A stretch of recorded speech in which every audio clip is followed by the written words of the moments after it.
The snow arrived before the letter. By the time Luana stood at the gate with her travel trunk and wind-bitten cheeks, her family had already closed the door behind her, politely, of course, as noble families did. They said she needed rest, a season in the countryside to clear her mind, but no one had asked her what haunted it. The carriage rumbled through frozen hills while she stared out in silence, watching the last traces of her old life disappear behind a veil of white. She wasn't sick, she wasn't broken, she was simply inconvenient. Before we begin, please subscribe to the channel and let us know in the comments where you are watching this story from. The cottage was older than she imagined. Stones weathered by time, roof pressed down by snow, windows that cried with every gust of wind. No servants, no greetings, just a brass key left under a rock and a note with one line: "Stay until spring." Inside, everything smelled of dust and pine, as if time had paused and waited for her arrival. She unpacked slowly, each item a small rebellion against the exile she didn't deserve. Her books, her music sheets, her thoughts, they were all she had. Days blurred, the silence was deep and loud. Mornings were marked by the clink of the stove, nights by the ticking clock on the mantel. She watched the fire like it might speak, but nothing ever did. Was this her punishment or her protection? As the wind howled outside, Luana started writing letters she never intended to send. And in one, she asked herself the question that would change everything. If no one expects me to return, do I have to? The cottage sat at the very edge of the estate, where the land dropped into a hollow and trees stood like forgotten sentinels. Time had peeled its paint and bent its bones. Ivy gripped its walls like a memory, refusing to let go. Luana stood still for a moment, unsure if she was the intruder or the ghost. Her breath clouded the air as she turned the creaking handle. The door groaned open, not like a welcome, but like a warning. Inside, the air was still, as though no one had spoken here in years. Dust floated in beams of fading light. Each room whispered its own silence. A cracked mirror, a locked chest, and curtains that had faded to the color of ash. On the kitchen table, a lone candlestick stood half-burned, beside a teacup that still held the ring of its last sip. She felt eyes that weren't there. At the village, days before, someone had muttered a name she didn't catch, then crossed themselves. "That house. He came back from war, but left his voice behind," said a baker's wife. They never said more. They never needed to. Luana moved through the space like it might crumble beneath her. Each step awakened old floorboards, each breath stirred layers of quiet. She found herself drawn to the hearth, cold but layered in soot. Someone had lived here, someone had lost something here. She ran her fingers across the mantel and whispered, "Who were you?" But the house gave no answer, only wind through the cracks and the heavy presence of a story waiting to be heard. Behind a tilted armoire, half buried beneath a pile of yellowed linens, Luana found it, an envelope untouched by time, sealed with red wax cracked like old skin. It wasn't addressed, no name, no date, just weight and stillness and something sacred in its secrecy. She hesitated before opening it, as if disturbing it would summon something best left asleep. The paper inside was thin, but held ink that had not faded. Its words were not long, but they were enough to stir the dust in her soul. "I waited by the window every morning, even when the frost bit through the glass. They told me I should forget you. But how does one forget the only voice that ever made them feel real? I left the door unlocked every night. You never came. I still forgive you. I still hope you knock." There was no signature, no farewell, just that final hope, frozen in ink. Luana read it again, then again. The hand that wrote this had trembled. She felt it through the words. Whoever had lived here had loved deeply and had been left behind. She folded the letter and placed it gently in her journal. Her breath shook, not from the cold, This house wasn't just abandoned, it had been mourned. Someone had poured their soul into its walls, and perhaps never left. Who had this letter been for? Who had written it? And why hadn't it been sent? Outside, the wind picked up again, brushing snow against the windows like fingers asking to be let in. Luana didn't know it yet, but the answer had already returned, and he was closer than she thought. At first, Luana thought it was her memory playing tricks, the kind of illusions that loneliness creates when winter grows too quiet. But the kettle was warm one morning, though she hadn't lit the stove since dusk. A shawl she had left on the chair was now folded too neatly on the bed. She dismissed it with a frown, reasoning fatigue or forgetfulness, yet the feeling lingered that she wasn't as alone as she believed. The floor creaked in places she hadn't walked. The cold shifted where no draft should reach. Then came the footprints, just two outside the cottage door, leading in, but never out. They were there one morning, sharp and deliberate, pressed into fresh snow.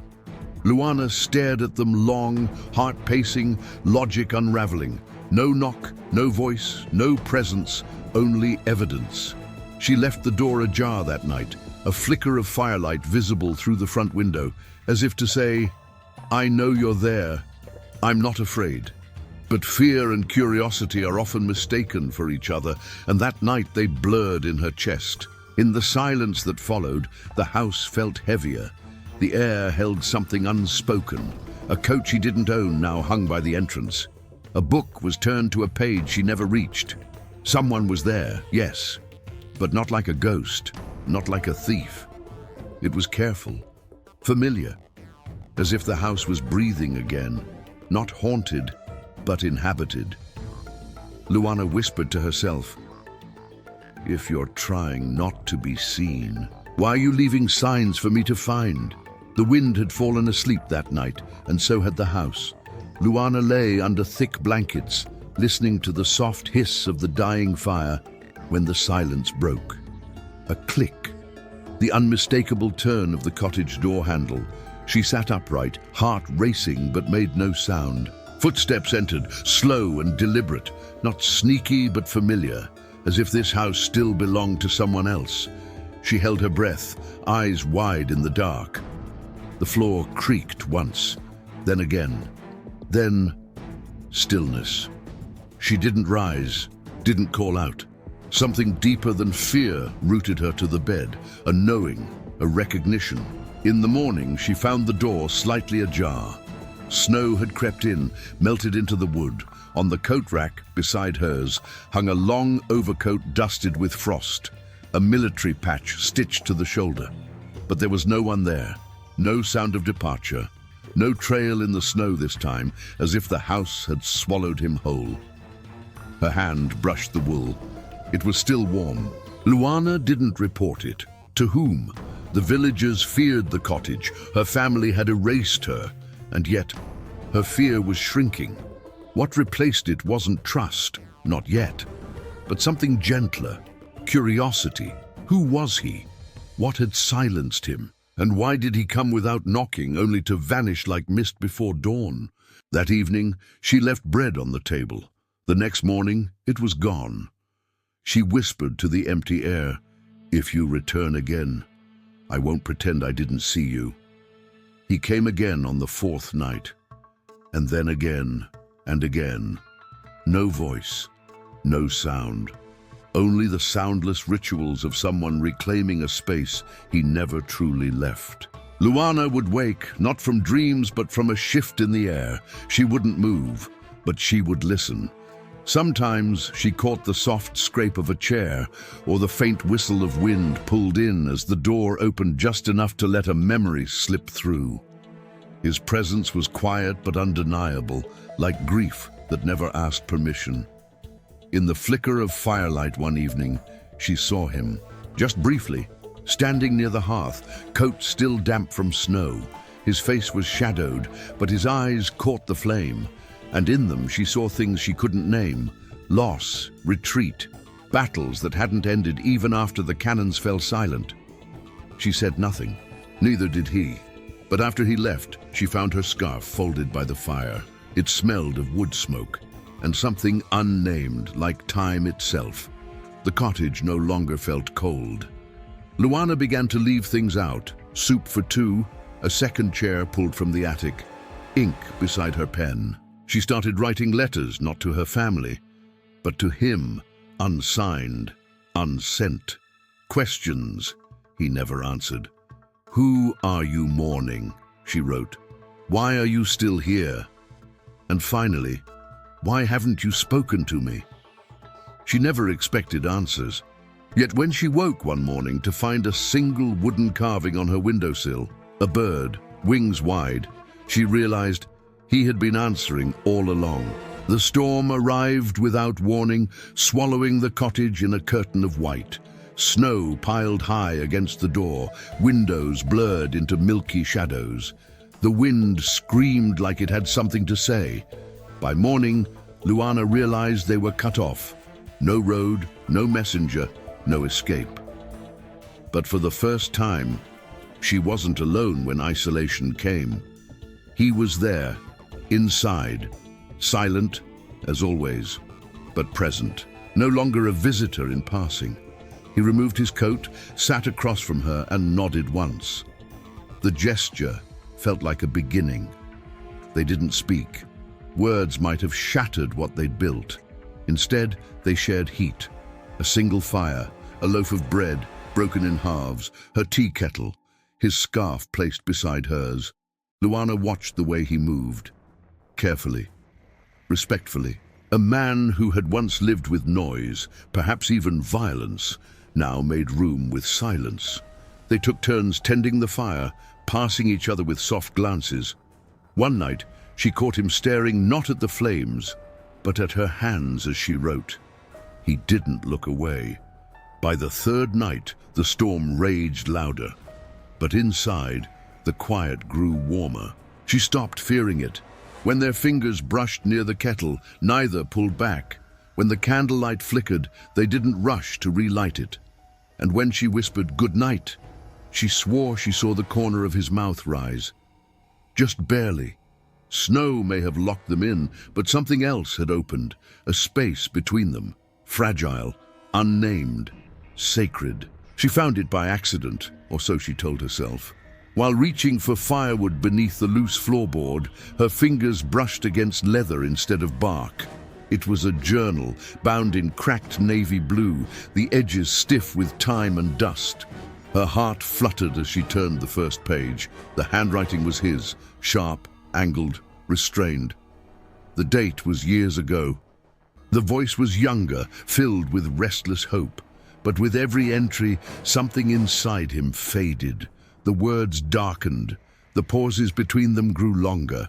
He had been a soldier, once proud, sent to defend something he didn't believe in. He had fallen in love before the war, not with a woman of status, but with someone quiet, someone like her. He wrote her every week. He returned to a different world, one where she no longer waited. Or so he thought. The betrayal wasn't in a letter. It was in the silence, the unanswered notes, the absence. "I came home ready to speak," one entry read, "but the world met me with silence, so I gave it back." Luana read every page by candlelight, her breath catching with each truth exposed. This man hadn't been born in silence. He had been wounded into it. The journal wasn't just a confession, it was a burial, a voice entombed, a love left unfinished. She closed the book and held it to her chest. Suddenly his silence felt different, not empty but full of everything he couldn't say.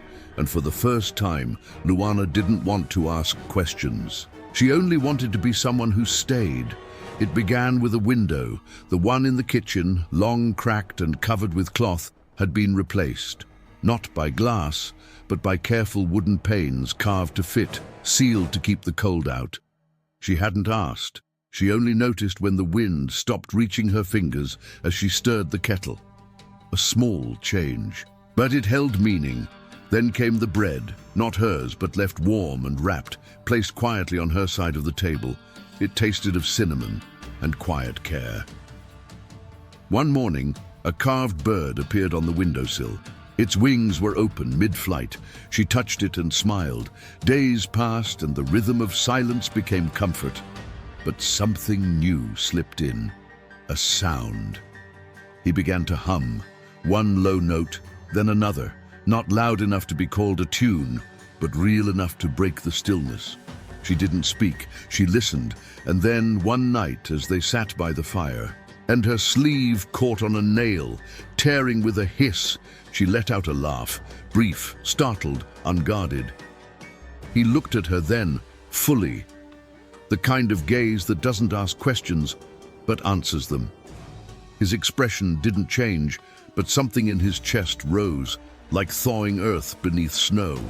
In that instant, Luana realized she wasn't healing him. She was simply present enough for him to start healing himself. And maybe, in return, he was doing the same for her. Neither knew what came next. But for the first time, winter didn't feel endless. It felt like something they were learning to outlive. Together. She hadn't written them in weeks, perhaps months. Time had blurred beneath the snow, behind the silence. But one morning, as sunlight filtered through the repaired window and dust danced like memory, Luana reached for her pen. This letter would be different, not a plea to return. Not an update meant to prove she was improving. It was a declaration. "I am well," she wrote, "not cured, but seen. I have found a stillness that doesn't suffocate. I don't know what I mean to him, but I know I belong to this quiet." She didn't name him. How could she when he hadn't spoken his own name? But in every sentence he was there, in her changed handwriting, in the spaces she no longer filled with explanations. The letter was shorter than any she'd written before, but every word was chosen, sealed with the wax she'd found in the drawer near the hearth. And when she placed it in the courier's bag, the next time the storm cleared, she felt like she was letting go. Not of her family, but of the version of herself they expected. She returned to the cottage feeling lighter. But peace, when too still, often foreshadows a shift. Days later, a knock came, not from him, but from the world she'd left behind. A messenger, a coat with her father's crest, a voice that didn't hum, but commanded.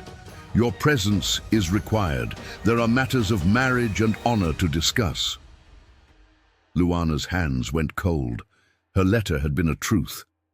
But truth, once sent into the world, cannot be controlled. And this one would cost more than she imagined. The horses arrived before the voices. Luana stood at the window as figures cloaked in black stepped down from the sleigh. Their boots cracked the snow like thunder. She didn't have to see the crest on their coats to know who sent them. Her father didn't write replies. He sent orders. She opened the door before they knocked. "Miss Luana," one man said, avoiding her gaze. "You're to return immediately. An arrangement has been made. Your silence these months has created inconvenience." She didn't step aside. "I'm not going back." Her voice was calm, but not soft. Another man moved forward, pulling out a scroll with the family seal. "This marriage will restore your name, your reputation. You owe your bloodline that much." Behind them, snow fell like ash. From the corner of her eye, she saw movement. He was there. The silent man, standing at the tree line, watching. She wanted to speak his name, but still didn't know it. And yet, something in her heart whispered, "He knows what's happening." As the men stepped closer, a shadow moved between them. He walked slowly, placing himself at her side. No sword, no voice, just presence. One of the men laughed nervously. "Who is he?" But no answer came, only the sound of the wind and the steady breath of someone who had fought bigger battles. When they tried to reach for her arm, he stepped forward. Just once. The message was clear. They stepped back. That day, no violence was needed, because for the first time in her life, someone stood for her without saying a word. The men left without looking back, their boots muffled by shame and snow. Luana didn't speak. She couldn't.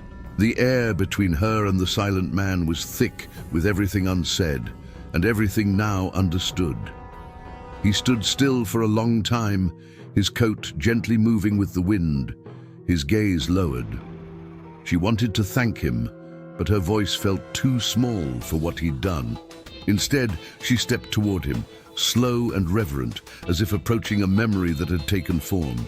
And then he spoke, one word, just one. Luana. It cracked in his throat, rough from disuse, brittle as old wood, but unmistakably real. Her name, spoken like it was being remembered, not discovered. Her breath caught. His eyes met hers, full of the storm he'd carried inside, but now parting. That one word unraveled everything, the journals, the silence, the way he stood between her and the world. It wasn't just a name. It was a surrender, a homecoming, a letting go. She touched his hand, not to comfort but to confirm. He didn't flinch, didn't retreat. In that moment, Luana realized his silence had never been emptiness. It had been mourning. For love lost, for trust broken, for a voice that once meant something in a world that stopped listening. But now, in this frozen cottage, in the quiet he'd once built to hide, he had chosen her name as his return. And in her chest, something melted that words could never hold. The fire crackled softly, casting golden shadows that danced across the worn stone walls.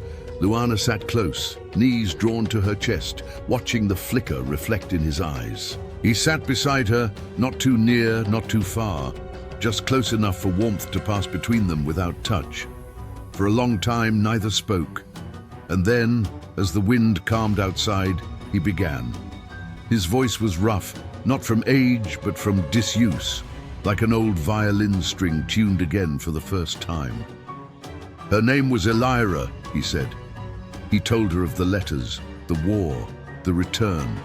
The silence that followed, not just from Elira, but from the world, of betrayal not by words, but by absence, of a voice that had once brought comfort, now echoing in a house too empty to hold it.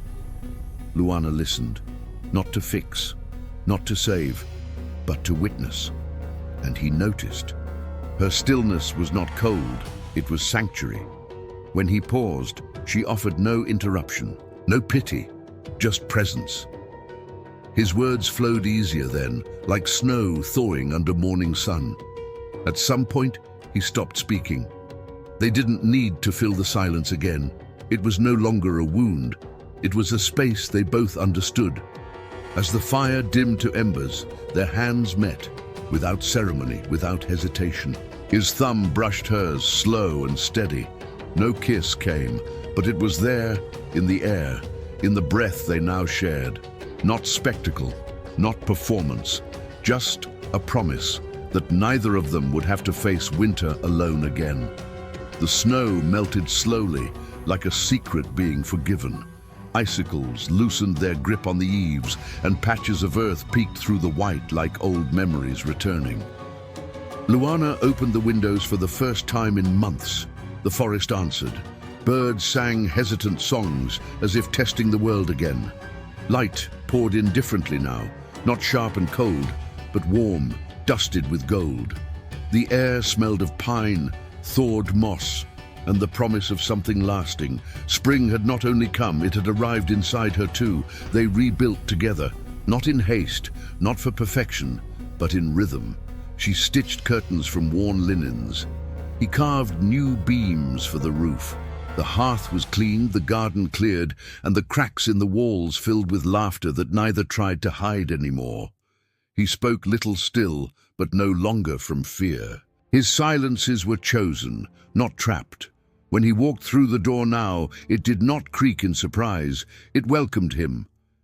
And Luana, once exiled, now hummed while sweeping the floors. Neighbors began to whisper again, but this time with softened tones. The cottage is alive again, they said. She was the girl they sent away, but look at her now. Luana no longer avoided mirrors. She no longer waited for letters. She read her name in his gaze, and it was enough. The visitor had become her home, not because he saved her, but because he saw her fully. And she had finally remembered how to be seen. There was no announcement, no bells, no flowers, no procession. Just two figures walking hand in hand through the edge of the forest where the first wildflowers had begun to bloom. The same trees that once held her sobs now stood still in reverence. Luana wore no veil, only a shawl stitched by her own hands. He wore the same coat from the winter they survived together, patched with her thread. There was no priest, only the earth, and no audience, only the wind. He took her hand gently, as if still asking permission. She smiled, not with grandeur, but with peace. He pulled a small ring from his pocket, woven from vines and softened bark, shaped during the evenings she thought he had been carving in silence. It wasn't perfect, but it was honest, and that made it sacred. He placed it on her finger, and in the quietest voice she'd ever heard from him, he said, "I choose you." She didn't speak right away. Instead, she leaned forward, rested her forehead to his, and whispered, "As I chose you." No signatures, no kiss for others to see, just stillness, breath, and roots anchoring them both. The wind passed through their joined hands like a blessing. The forest didn't cheer, it exhaled, and they stood there not as proof to the world, but as promise to themselves. In a world that once dismissed her and broke him, they had written a vow no one else would ever need to understand. They belonged not to tradition or duty, but to each other, freely, fully, finally. The cottage had aged but not worn. Time had passed like soft rain, shaping it gently, never harsh. Luana now walked slower, but with purpose. Her hair was streaked with silver, her voice deeper with stories. The forest still sang in spring, and the windows still fogged in winter. The garden bloomed wilder each year. One morning she sat at the old writing desk, candle lit, hands steady. She pulled out a fresh sheet, dipped the quill, and began her final letter, not for herself, but for someone else. She folded the letter twice, sealed it with dried lavender, and tucked it beneath the same floorboard where she'd once found his journal. The cottage would remain, it always had, and someday another girl might arrive, lost, silenced, sent away. That girl might believe she was alone, but the letter would wait for her, and inside, in ink faded by time but never by meaning, it would say, "This place saved me. This silence taught me how to hear again. There is love here, not loud, but real. If you're reading this, you're not alone anymore." Outside, the wind stirred the trees. He was waiting for her by the steps, his eyes as steady as ever. She smiled. Time had not stolen what they built. It had deepened it. And as they walked hand in hand into the early dusk, the house behind them stood tall. Somewhere, beneath its wooden bones, a story waited to be found again. Not just Luana's, not just his, but one for anyone who needed to be reminded. Love doesn't always knock. Sometimes it simply returns.